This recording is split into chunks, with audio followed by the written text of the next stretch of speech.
Hi again. This is the last in the 5-part series, the 5 big reasons most small businesses fail and how to avoid them. Topic number 5 is living in the past. David, what are you talking about living in the past? Well, in my parents' lifetime and even in my lifetime, I've seen so many changes happening, all the way that the technology is moving forward, spacecraft, aeroplanes, how quickly we can communicate from one part of the world to the next. And the kids of today, they just take the information age for granted.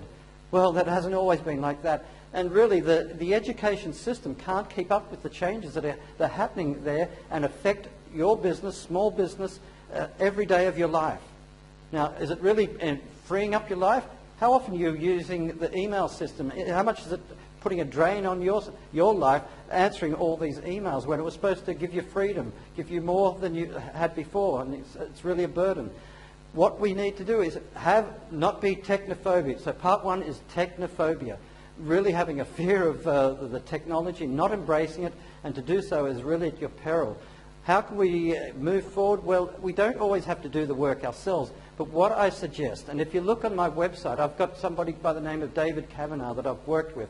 Is it possible that I can possibly know every aspect of business to the nth degree? No, it's not. I need to know what my business is. I need to know the key elements. And as I progressed along the way, I realized that I needed to have certain aspects that came into my business. I needed to understand the economy. It affected my business. As I started moving forward and progressing, I realized people need to know about what I did. I had to be able to communicate that message. I also had to create products and what you're going to create to get the message out there. Communication. And if you become the face of your company, you've got to be able to communicate. And if you understand it, why do I say have an understanding? And I'm not saying to do it all.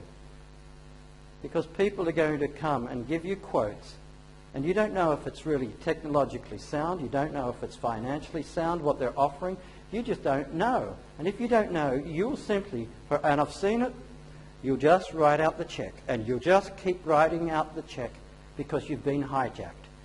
Technology has hijacked your business, and it just keeps bleeding you financially dry because you didn't take the time to understand the technology so that you understood it, didn't have to do it, and be able to get somebody else to do the work for you, but you understand the requirements that you're needing and be able to explain it to somebody.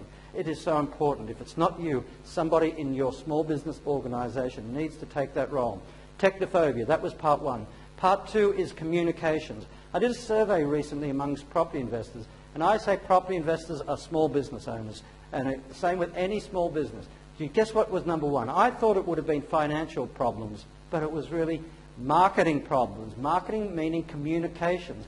That was the number 1 thing that they really had problems with because they were busy thinking about deals, deals, deals. And in this market, you've got to do things differently. And I bet for somebody running their own small business, trying to get that business, being different from the next guy is the number 1 problem. And I bet it's the same for you. Communications is the name of the game. If you can differentiate yourself from the next guy and look different and make an irresistible offer. And one of the things I say, you've got to be a face. You've got to be a face behind your business. And in fact, not behind it, in front of your business. You are the brand. You are the person they're going to come to. In fact, imagine somebody's going to pick up the phone. They want a plumber. They want an electrician. They want somebody to sell their house to. And what's going on in their mind? Who is it that's going to be on the end of the phone that's coming into my house? And the trust factor around money, remember, they don't trust. They want to see the proof, the guarantees.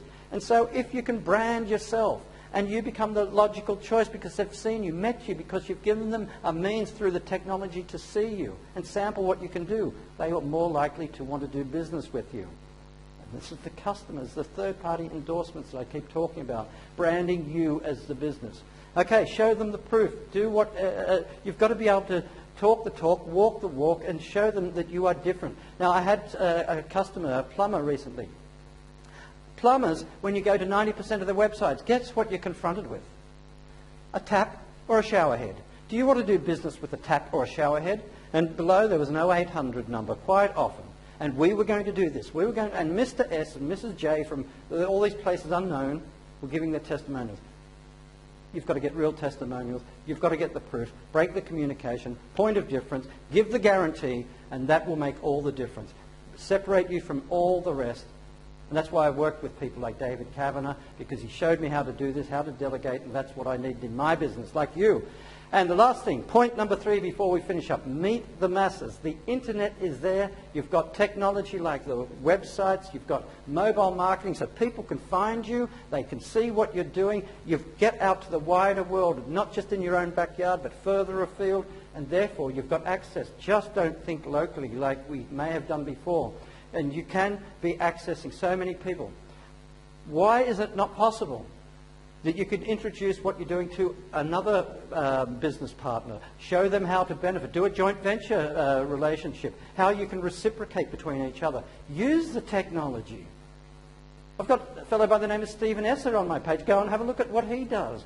I've trained with him. I use webinars a lot because it gives me my face, my voice out there in the market. I'm able to communicate nearly as good as one-on-one.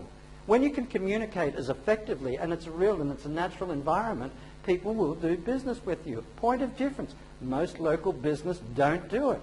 So look at the technology, how to embrace it, how to use it, because it can be to your advantage. Because most people are living in the past. They're waiting for the economy to come back like the old days. It's not coming back like the old days. Please, before I finish up, look at all the people, all the specialists that I've been working with.